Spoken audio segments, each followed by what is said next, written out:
il y a la vidéo de Slave. Oh les gens, on regarde ça. On regarde ça, vous avez pas le choix. Il y a la vidéo de Slave, c'est vrai. Nouvelle vidéo de Slave. Trop hypé. Let's go. En plein milieu des élections présidentielles américaines de 2016, sur les image boards 4chan et 8chan, des utilisateurs fondent une nouvelle religion, érigeant Donald Trump, Ebola Chan et Pepe the Frog. Ebola Chan. Des utilisateurs fondent une nouvelle religion, érigeant Donald Trump, Ebola Chan. Ebola Chan. C'est genre une blague avec Ebola, le virus Ebola. Genre en mode c'est un personnage qui représente le virus Ebola. Elle est passée où la vidéo sur les néo-ruraux de cité? Ah mais on peut la regarder si vous voulez. Chan et Pepe the Frog en tant que figure Oui, Pépé, on sait. divine. L'idée, d'abord reprise et partagée en tant que blague, était que les mêmes T'as raté ce lore. Bah non, Pépé the Frog et tout ça, j'ai conscience, mais Ebola Chan, je connaissais pas. C'est une allégorie d'Ebola, ok. auraient des propriétés magiques, leur propagation permettant d'influencer le monde réel. L'image de Pépé, telle qu'on la connaît, serait l'incarnation d'une divinité ancienne. Non, après moi, l'époque qui m'avait beaucoup fait marrer, mais qui était hyper problématique, c'était l'époque des Uganda Knuckles. Show me the way. Toute cette époque-là, là, moi ça m'avait fait rire, hein, mais bon, c'était pas ouf quand même. Les Anons s'amusent à partager des images comparant Pépé à la statue de la déesse Kek. Leurs posts reprennent les codes esthétiques de la numérologie et des sigils qu'ils mêlent à des figures de la culture populaire comme Batman. Wow. Un groupe hétéroclite, composé à la fois de simples trolls et de vrais militants d'extrême droite, commence donc à souffler l'idée qu'il faut matérialiser la victoire de Trump en utilisant les pouvoirs prophétiques de ces images. Ils nomment leur mouvement le Cult of Cake et parlent de Meme Magic, une sorte de corruption du concept New Age de Chaos Magic, qui considère que nos pensées et croyances possèdent une énergie magique puissante, capable d'agir sur le monde physique. Bah après, c'est vrai qu'il y a de la magie dans les mêmes. Hein. Moi, je suis un peu d'accord. Hein. La magie des images. C'est une vraie magie, hein, quand même.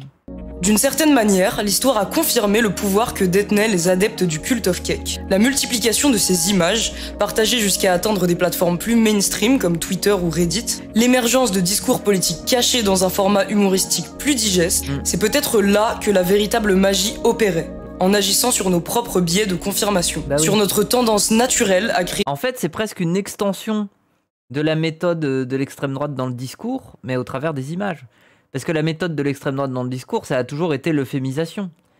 Par la suite, ça a donné le dog whistle et tout ça, mais l'euphémisation, c'est la manière de détourner le propos et de faire confiance à ce que l'auditeur du propos arrive à comment dire, à cerner la catégorie qu'on donne aux mots. En gros, c'est simple. Par exemple, quand on dit des chances pour la France, eh ben on sait très bien qu'en disant des chances pour la France, on utilise un mot qui a un contenant qui est vide, mais dont l'auditeur sait très bien qu'on met un contenu dedans, qui est les Arabes et les Noirs, les personnes immigrées. Voilà, c'est ça, c'est un peu toute la base du dog whistle et tout ça. Mais du coup, le mème est un peu une extension de cette stratégie chez l'extrême droite. Et du lien entre des instances banales et sans relation. Partager un mème active bel et bien des mécanismes occultes. Dans ce sens... Putain, je suis chiante, hein. Je m'entends parler, en fait, je suis chiante. Pourquoi je me la joue gros cerveau, là? Les chaînes de mail, les creepypastas et les théories du complot sont des sortes de malédictions, capables d'infiltrer nos esprits en jouant sur notre propre paranoïa. Quand nous utilisons Internet, nous observons un flux d'informations infini, dont les formes sont en constante mutation. Les images s'adaptent, leur format se décline et évolue en permanence pour toucher le plus de monde possible et infiltrer n'importe quelle communauté en ligne. En fait, on pourrait même dire qu'elles reproduisent le cycle de vie d'un organisme pathogène. Ce pouvoir de contamination mentale à grande échelle peut parfois s'accomplir de façon particulièrement intéressante et inattendue. C'est le cas de la maladie de Morgellons. Now watch it pop C'est quoi ça? up, and inside it pops out something, and connection is made. Attends, la maladie de Morgellons. Moi, j'ai entendu parler d'une maladie, mais c'est peut-être pas ça. Hein. Mais c'est la maladie où les gens ils sont persuadés d'avoir des fibres textiles dans la peau. C'est pas ça? So there's some sort of hooking up process. Ah, c'est ça? There's a communication. L'histoire de Morgellons, vous allez le voir, est intrinsèquement liée à Internet. Elle commence en 2001, quand Marie Leitao, technicienne de laboratoire et diplômée en biologie, remarque des lésions cutanées sur le visage de son enfant, qui se plaint d'avoir des petits insectes sous la peau. Elle l'emmène voir plusieurs médecins, dermatologues et spécialistes. Tous proposeront le même diagnostic. Il s'agit d'un eczéma bénin ou de lésions sans gravité particulière. Marie Leitao n'est pas convaincue. Elle décide de prélever une croûte sur une de ses lésions et de l'examiner au microscope. Et, fait étrange, elle ne trouve ni parasites ni insectes, mais des sortes de petits filaments colorés qui ressemblent à des fibres textiles. Bah, moi j'imagine que dans notre peau on a des fibres textiles, oui, genre... Est-ce qu'on porte des vêtements? Aucun médecin n'arrive à déterminer l'origine de ces filaments. Un dermatologue suggère même que le cas de Marie Leitao ne serait rien d'autre qu'un syndrome de Munchausen par proxy. Faute de réponse satisfaisante de la part de la communauté médicale, Marie Leitao cherche des réponses sur Internet. Elle découvre qu'on avait déjà décrit, au XVIIe siècle, une maladie similaire qui touchait les enfants du Languedoc, qu'on surnommait alors les Morguellons. Elle fonde donc la MRF, la Morguellon Research Foundation, et ouvre son site Internet. Ah oui. En espérant Mais c'est une Française? Obtenir de l'aide et attirer l'attention de la communauté médicale sur cette nouvelle maladie qu'elle aurait découverte. Mais elle ne s'attendait pas à ce qu'en très peu de temps, le site reçoive des milliers de réponses d'internautes déclarant souffrir de la maladie de Morguellon. Ils peuvent s'enregistrer en tant que... C'est intéressant, en fait, ça me fait presque un peu penser à Paranoia Agent. Très bonne série, hein. Aléa, récemment, elle l'avait rematé sur son stream. Paranoia Agent, en fait, la série en elle-même, elle est un peu chiante. Mais le concept de base, le démon de la rumeur, là, c'est trop bien. Hein. C'est vraiment un des meilleurs pitchs. Hein. Patients Morguellons et s'appelle entre eux les Morguis. Le site de la MRF devient une sorte de lieu de rencontre, de débat et de partage d'informations pour toute une communauté autodiagnostiquée de patients. Les utilisateurs s'organisent pour essayer de faire reconnaître la maladie de Morguellon en envoyant des courriers à plusieurs autorités sanitaires et en publiant leurs réponses. De plus en plus d'internautes se reconnaissent dans les symptômes décrits en ligne. En gros, les gens, si vous connaissez pas Paranoia Agent, moi je vous le recommande, hein, parce que c'est... En fait, la série est un peu chiante, le rythme il est pas très bon, mais par contre, bon, ça se regarde rapidement, je crois c'est 10 épisodes, et par contre, le propos, philosophiquement, il est hyper intéressant parce que, bah, en fait, disons qu'il est visionnaire sur ce qui dans la société risque de changer et de s'installer de plus en plus, à savoir des espèces de démons de la rumeur. En gros, pour vous expliquer le pitch, c'est quoi la série? C'est Paranoia Agent, c'est ça la série, attendez. C'est une série de... Vous savez sûrement qui, c'est une série de... merde, comment il s'appelle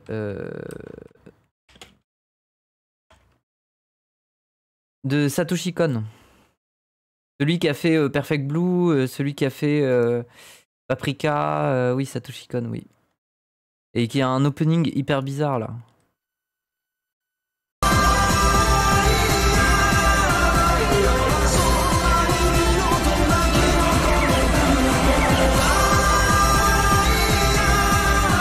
Et la DA de la série, elle est vraiment bizarre. Notamment parce que le compositeur... Alors, je crois que le compositeur, il est vraiment intéressant, mais c'est un mec qui s'est fait cancel pour viol. Il me semble, hein. Mais par contre, oui, cette musique-là, quel banger, hein. C'est vraiment bizarre, mais c'est trop bien.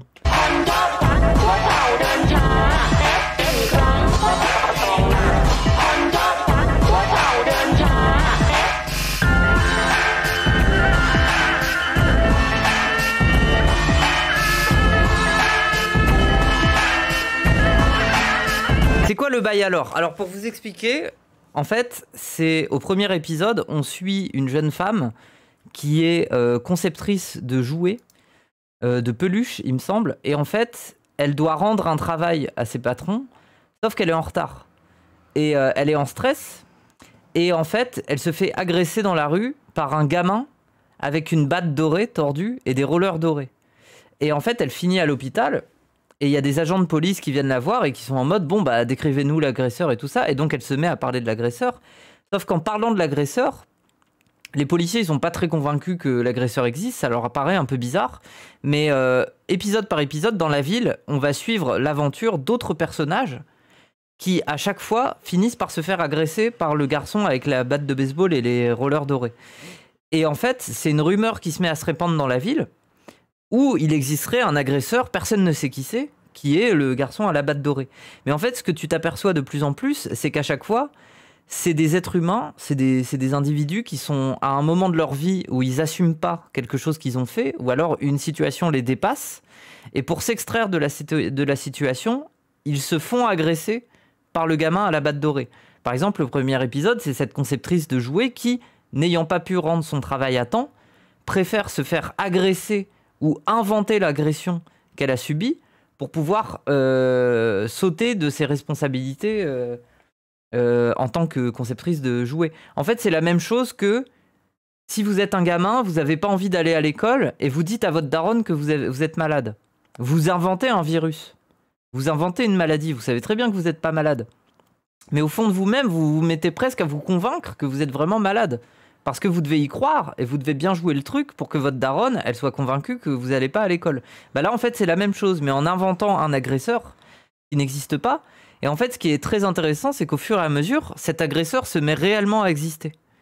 Et à la fin, bon voilà, je vous spoil un peu, désolé, hein. Vous pouvez muter le stream, je vous laisse 3 secondes si vous voulez pas avoir le truc. À la fin, en gros, on s'aperçoit que l'agresseur existe réellement et que c'est quelque chose qui se fait appeler le démon de la rumeur, qui est une sorte de monstre qui n'existe que parce que des gens se sont mis à parler de lui.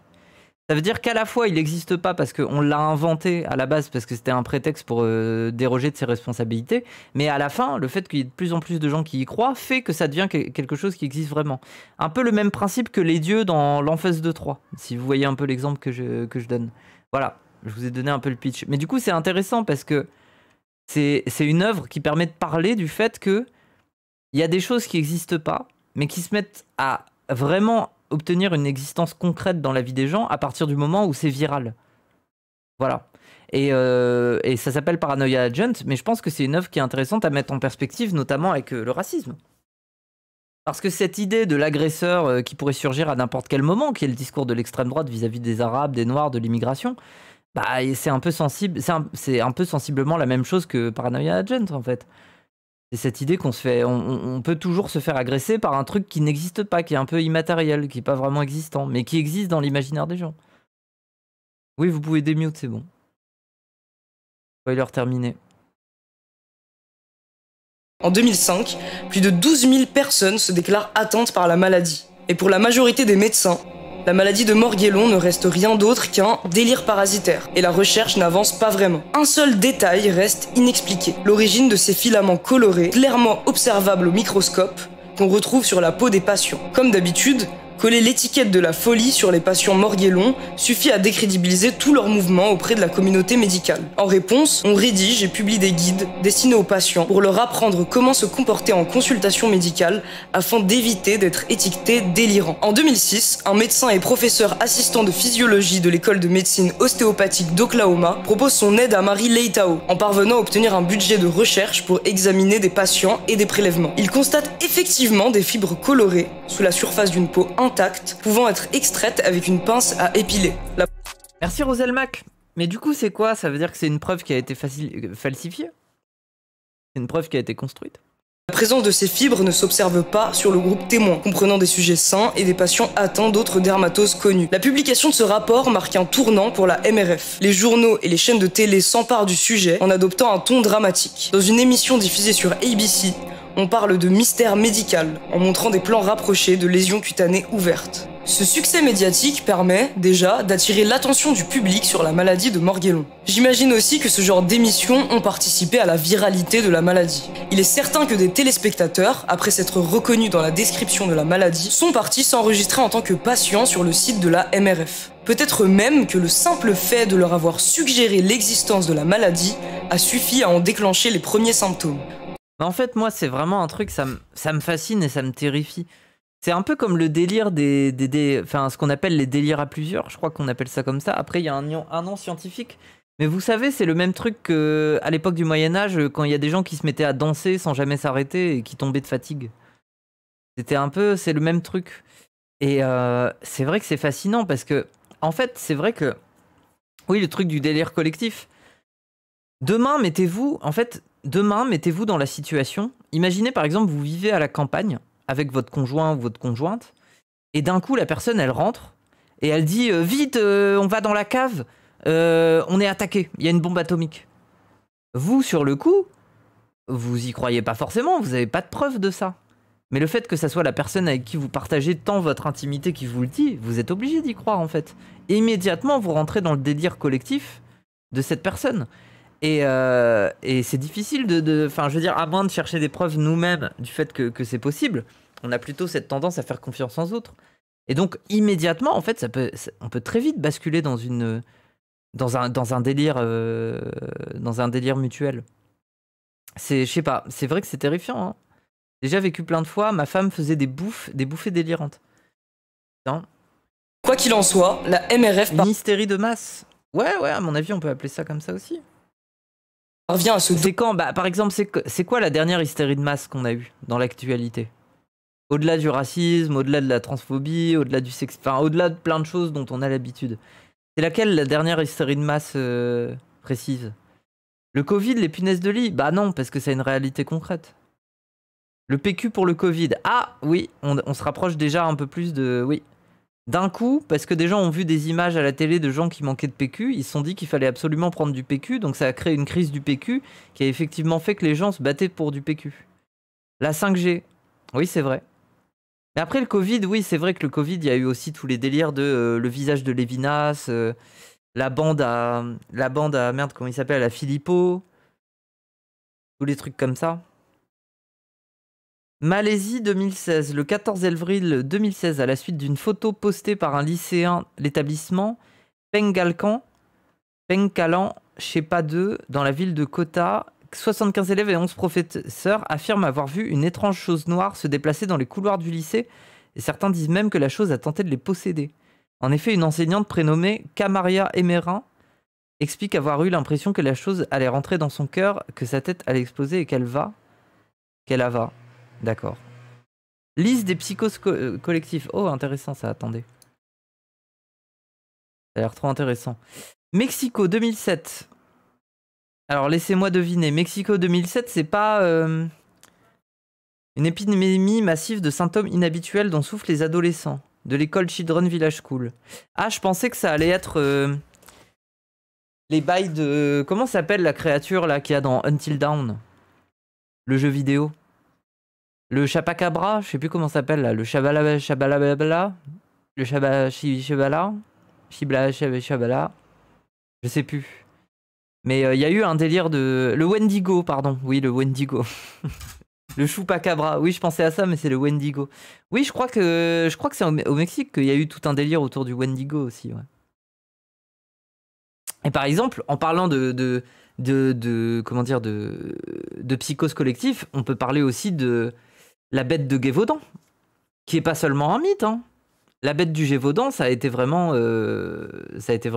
une psychose collective. Oui, voilà. Wendigo, c'est canadien. Oui, mais je sais pas, ils avaient un mot au Mexique, je crois. Chupacabra, je crois que ça s'appelle comme ça. Ça vient des Appalaches de Wendigo. Les Apaches ou les Appalaches? Ça compte le syndrome de Havane? Je sais pas ce que c'est. La bête du Gévaudan existe, je trouve ça cool, donc c'est vrai. Non, elle n'existe pas. Chupacabra égale suceur de chèvre, littéralement. Oui, un genre de vampire, quoi. Après, vu l'époque, tu m'étonnes qu'il devait se chier dessus. Non, le Chupacabra, c'est un fait de psychose collective assez récent. Ah, mais si tu parlais du Gévaudan, oui, bah oui. Les Furies, dernière psychose collective, ouais. Du coup, oui, il y a eu ça. Afghanistan 2009. Vague d'empoisonnement apparent dans les écoles de filles à travers l'Afghanistan fut signalée avec des symptômes tels que des étourdissements, des évanouissements et des vomissements. Les Nations Unies, l'Organisation mondiale de la santé et la Force internationale d'assistance de l'OTAN ont mené des enquêtes sur ces incidents pendant plusieurs années, mais ils n'ont jamais trouvé de preuves de présence de toxines et d'empoisonnement. Malgré les centaines d'échantillons de sang... Malgré ces constatations, les responsables afghans imputent souvent les incidents aux talibans, les accusant de contaminer l'approvisionnement en eau de l'école. Ok, Madagascar. Alors qu'un conflit foncier est en cours de jugement dans le village d'Ikalazazo, 27 jeunes filles et femmes sont touchées par des désordres moteurs. Les neuropsychiatres qui peuvent examiner les personnes touchées ne trouvent aucune cause physique au phénomène à la suite de leur isolement, de leur résolution. Les symptômes disparaissent. Très bien, bon bah voilà, il y a plein de choses. Hein. C'est vrai que c'est bizarre tout ça. Doté d'un conseil scientifique. Et à partir de là, le monde médical commence à vraiment s'intéresser à la maladie de Morgellon. Plusieurs études et articles sont publiés. Les analyses laboratoires ne détectent ni parasites, ni bactéries. Les fibres prélevées sur les patients sont identifiées comme étant composées de cellulose et seraient probablement d'origine textile. En gros, malgré toute Merci à Zap Robespierre. cette attention, la recherche n'avance pas vraiment. Aucune cause médicale n'est identifiée. L'hypothèse la plus populaire reste celle du délire parasitaire. Mais du coup, est-ce qu'elle a falsifié? En fait, c'est ça. La question, c'est à partir de quel moment elle bascule dans la falsification? Moi, c'est ça. Psychologiquement, je trouve que c'est le moment le plus intéressant de toute l'histoire. C'est-à-dire qu'au début, peut-être qu'elle y croit. Peut-être qu'elle entre en résistance avec les médecins et tout ça. Mais au bout d'un moment, pour que son truc tienne, peut-être qu'elle se met à fabriquer des preuves. Et du coup, est-ce qu'elle y croit vraiment? C'est intéressant comme question.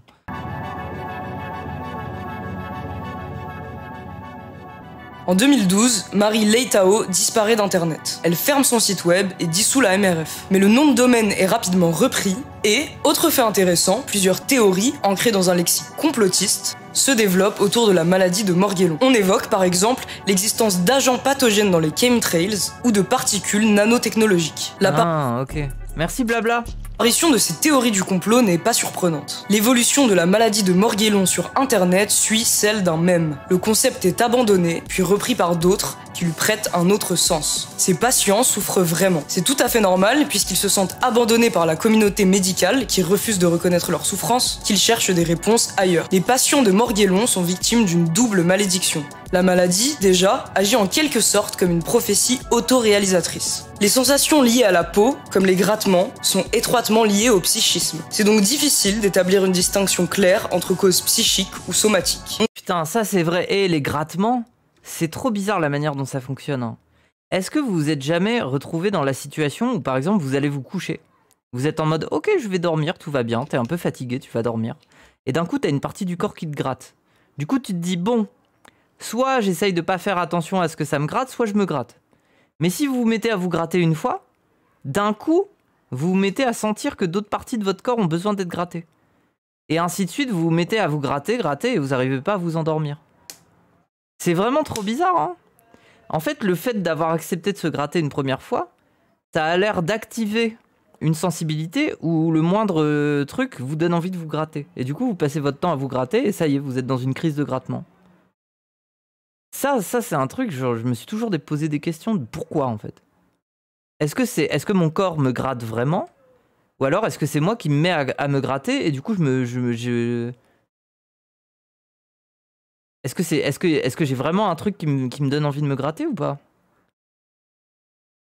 On sait que certaines dermatoses peuvent être influencées par des facteurs psychologiques, comme le stress. Et c'est aussi C'est un problème de circulation? Ouais, mais c'est plus compliqué qu'un problème de circulation parce que c'est vraiment le fait de me gratter une première fois qui déclenche le fait que dans d'autres endroits dans mon corps se mettent à se manifester comme ayant besoin d'être grattés. vrai dans l'autre Merci Spixis. Le train, oui. sens. Des maladies dermatologiques bien reconnues peuvent agir sur notre état psychologique. Ressentir le besoin de se gratter, c'est aussi une sensation finalement assez subtile, qui peut facilement être auto-induite. Vous avez peut-être déjà ressenti des grattements en lisant un texte sur une maladie parasitaire. Dans quelle propension ce phénomène a-t-il influencé la propagation de la maladie de Morgellon? Est-ce que le simple fait d'apprendre l'existence de Morgellon n'est pas suffisant pour déclencher les premiers Le symptômes? grattage, c'est très psychologique, tu peux avoir envie de te gratter en voyant quelqu'un se gratter. Bah oui, mais c'est bizarre parce que tu ressens le truc, c'est pas juste une envie de gratter, c'est que c'est ton corps qui te demande de te gratter. Merci Coco Lastico. C'est ça qui est fascinant, quoi. Alors ça, c'est vraiment un déclenchement. Un peu comme le bâillement, quoi. Et ça y est, maintenant je me suis gratté une première fois pour me le prouver, et maintenant je vais me gratter. Pendant toute la vidéo, je vais me gratter. Symptômes de la maladie. C'est facile d'imaginer une sensation de grattement devenir véritablement obsédante après avoir cherché... Attendez, là ça va être mon plaisir. En fait, tout le chat, là vous allez tous vous mettre à vous gratter. On va vivre ce moment collectivement. On va vivre ce truc collectif d'un coup là on a tous envie de se gratter. Parce que je vous parle de vous gratter et du coup ça me gratte. Vous vous grattez là? Des infos sur ces symptômes sur Google et être tombé sur des articles sur la maladie de Morgellon. L'apparition de lésions cutanées pourrait très bien n'être qu'une conséquence directe des grattements. Mais ici, ils agissent... Ça me fait rire à quel point ça vous trigger. J'y peux rien! J'y peux rien, ça parle de ça. comme une autre preuve accablante de la contamination. C'est la réalisation de la prophétie. Les communautés en ligne centrées autour de Morguellon ne cessent de grandir. D'ailleurs, le nombre de patients autodiagnostiqués augmente en même temps que la popularité des termes de recherche associés à la maladie de Morguellon. Le deuxième champ d'action de cette malédiction, c'est peut-être le piège de l'algorithme lui-même. Depuis le départ de Marie Leitao, la principale association d'études sur la maladie de Morguellon s'est rapprochée de plusieurs associations militant pour la reconnaissance des maladies chroniques liées à Lyme. Ce n'est pas un hasard. Les communautés Ah, maladie de Lyme et tout. Ouais, c'est vrai que c'est compliqué le débat autour de la maladie de Lyme parce qu'il y a beaucoup de conneries qui sont dites. Et en même temps, c'est quand même un vrai truc. Merci Coco Lastico. en ligne autour de Lyme sont elles aussi particulièrement touchées par toutes sortes de scams New Age et de discours complotistes. La maladie de Lyme, c'est la maladie qui est donnée par les tiques. C'est ça, non? En gros, c'est vous vous faites piquer par une tique et ça déclenche des paralysies dans votre corps. Il me semble que c'est ça. Mais le problème, c'est qu'il y a effectivement eu des cas où il y a des gens qui n'étaient pas piqués, mais qui disaient avoir une paralysie et en fait, non. Les tiques, ma nouvelle phobie d'ailleurs. Et par contre, c'est un vrai truc. Hein. Tu peux vraiment finir paralysé en te faisant piquer par une tique. Hein. Faites gaffe, hein. Quand vous êtes en forêt, dormez pas au milieu de la forêt n'importe où et tout. Encore une fois, si on se place du point de vue des patients, c'est parfaitement compréhensible. La difficulté à faire reconnaître ces pathologies chroniques par la communauté médicale mainstream les conduit à chercher des traitements alternatifs. Et, souvent, à se renseigner sur Internet. Le scam, c'est la maladie de Lyme chronique? Ah bon? Ouais, j'avoue, je connais pas assez. Mais après, il y a un dérivé qui est la maladie du Nil, qui est à peu près la même chose. Je crois que c'est peut-être même le même virus, mais la différence, c'est qu'il est transmis par le moustique. Bref. Les gens en train de hype 2 minutes, oui. Ah. D'un côté, il y a des charlatans qui cherchent à profiter du désespoir de malades exilés sur des forums. De l'autre, il y a des personnes qui souffrent et qui cherchent à tout prix une forme d'explication. En faisant des recherches, j'ai été obligé de constater le lien entre certains rabbit holes de droite, comme les délires QAnon, et les maladies chroniques. Je pense que les manipulations des algorithmes jouent un rôle certain dans ce basculement. Si toutes les conditions sont réunies, merci Red Maro. Si la machine prophétique est déjà lancée, alors chaque résultat de recherche a le pouvoir de nous faire un peu plus sombrer. De forum en forum, on commence à être exposé à des théories de plus en plus aliénantes. Plus on est exposé à ce genre de discours, plus il est facile de les accepter. L'algorithme n'a pas d'autre but que de nous fournir le contenu le plus pertinent pour nous, celui qui va le plus nous intéresser pour garder notre attention le plus longtemps possible. Oui. S'il se nourrit de notre propre paranoïa, ce n'est pas par cruauté, c'est un simple calcul. C'est une relation de symbiose parasitique que nous entretenons avec lui. C'est vrai. Aujourd'hui encore, personne ne sait si la maladie Ouais, ça fait bader ça. de Morguellon est une affection physique observable, une maladie encore inconnue, ou une nouvelle forme de délire parasitaire. Ce qui est certain, c'est que la souffrance de ces patients est réelle. Ce serait trop facile de l'ignorer en jouant le rôle de la psychiatrie et en la qualifiant de simple délire. Plusieurs théories sont encore discutées au sujet de Morguellon. Ce serait peut-être une sorte d'équivalent humain à une maladie bovine bien connue. Personne ne sait vraiment. En attendant, la communauté médicale est obligée de s'adapter. Deux groupes apparemment opposés, les droits des patients contre le pouvoir médical, parviennent à se croiser pour essayer de maintenir une relation thérapeutique. Les communautés de patients sont prêts à mettre de côté leurs propres interprétations de la maladie et, en échange, les médecins acceptent l'utilisation du terme Morguellon, laissant de côté le diagnostic de délire parasitaire qui stigmatise et isole les patients. Morguellon. Bah oui, en fait, c'est ça. En fait, elle est bien sa vidéo. Moi, je suis un peu en mode, oui bon, le contenu de la vidéo, c'est juste un fait divers. Mais du coup, je la trouve courte, parce que là, justement, là, on est en train d'entrer dans le sujet lui-même. Il y a un sujet un peu anti-psy, hein. Et le sujet, c'est, est-ce qu'on ne doit pas reconnaître les maladies collectives comme devenant des vraies maladies? Dans ces cas-là, est-ce qu'on ne doit pas reconnaître la souffrance des racistes? Et est-ce qu'on ne doit pas reconnaître la paranoïa des racistes comme légitime? Parce qu'au final, tous les entretiens dans leur paranoïa. Et ils sont vraiment paranoïaques, ils y croient vraiment. Hein. Ils ont vraiment peur de se faire agresser. Hein. Morguellon reste un mystère médical, mais Internet a, sans aucun doute, participé à sa propagation. Non. Mais vous pouvez pas vous contenter de dire non. Complexe que ça. Tu vas trop loin, Moufette. Bah non, je vais pas trop loin. C'est une vraie question. Dans ce flux constant d'informations et d'images en permanente mutation. Désolé, mais genre, chez des racistes, parano de se faire agresser dans la rue, il y a une vraie souffrance psychologique. Genre, c'est peut-être difficile d'entrer dans ce sujet parce que politiquement, pour vous, c'est des gens avec un calcul. En fait, c'est des gens qui ont un calcul politique qui est le racisme et qu'il faut combattre. Mais c'est pas le cas de tout le monde. Il y a des gens qui sont sincèrement parano parce qu'ils sont biberonnés à la télévision, à des discours racistes, et ça a une incidence psychologique désastreuse sur leur vie. Et ça, il faut le prendre en compte si on veut vivre en société. Si on veut traiter la question du racisme en profondeur, on ne peut pas se contenter de dire que c'est un fait politique et une stratégie. Il y a la stratégie qui est effectivement celle de l'extrême droite et de son appropriation de l'espace médiatique, de sa confusion, du dog whistle et tout ça. Ok, ça c'est ce qu'on combat politiquement. Mais l'incidence que ça a psychologiquement sur la vie des gens, c'est un truc qu'on combat, mais on ne peut pas le combattre exactement de la même manière. Parce qu'il faut aussi entendre qu'il y a une part de victime aussi chez les racistes. Victime d'un syndrome d'hallucination collective aussi, en quelque sorte. Si on ne traite pas la question aussi comme ça, dans cette dimension-là aussi, on ne peut pas vraiment parler à ces gens, quoi. Dites-vous qu'ils sont malheureux sans avoir de peine. Oui, c'est ça. En fait, c'est les moins... C'est comme plaindre le bourreau. C'est comme dire à un bourreau qu'il a un métier difficile parce qu'il tue des gens, quoi. Oui, ok, tu peux le plaindre, mais reste qu'il tue des gens, donc bon.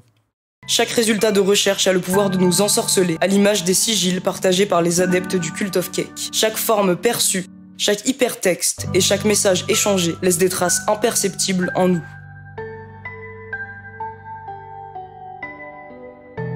Tu parles d'une prise en charge psy. On s'y intéresse en psychologie, mais classiquement, il faut que la personne veuille changer pour qu'on puisse y faire quelque chose. Et ça va être très compliqué dans les cas des FAF. Moi, je pense... je pense que si on arrive au pouvoir, on fait des goulags. Mais des goulags de soutien psychologique.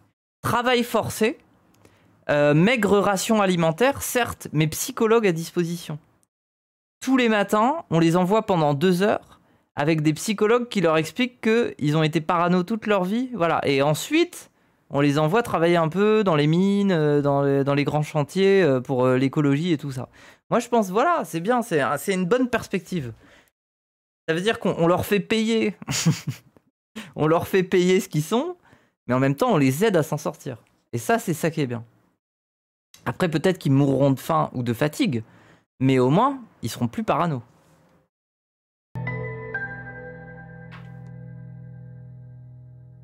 Mais bref, c'était une bonne vidéo, hein, ça va, c'était bien, mais elle est courte. Je trouve on reste sur sa fin. En fait, c'est presque un avant-propos, sa vidéo. Moi, je veux une vidéo d'1 heure, là, c'est l'introduction. Hein. C'est un peu dommage, c'est vrai. Le sujet mérite d'être plus amplement travaillé, quoi. Mais bref, c'était bien. De toute façon, j'aime bien Slave, hein, j'aime bien son esthétique et tout, donc j'aime bien.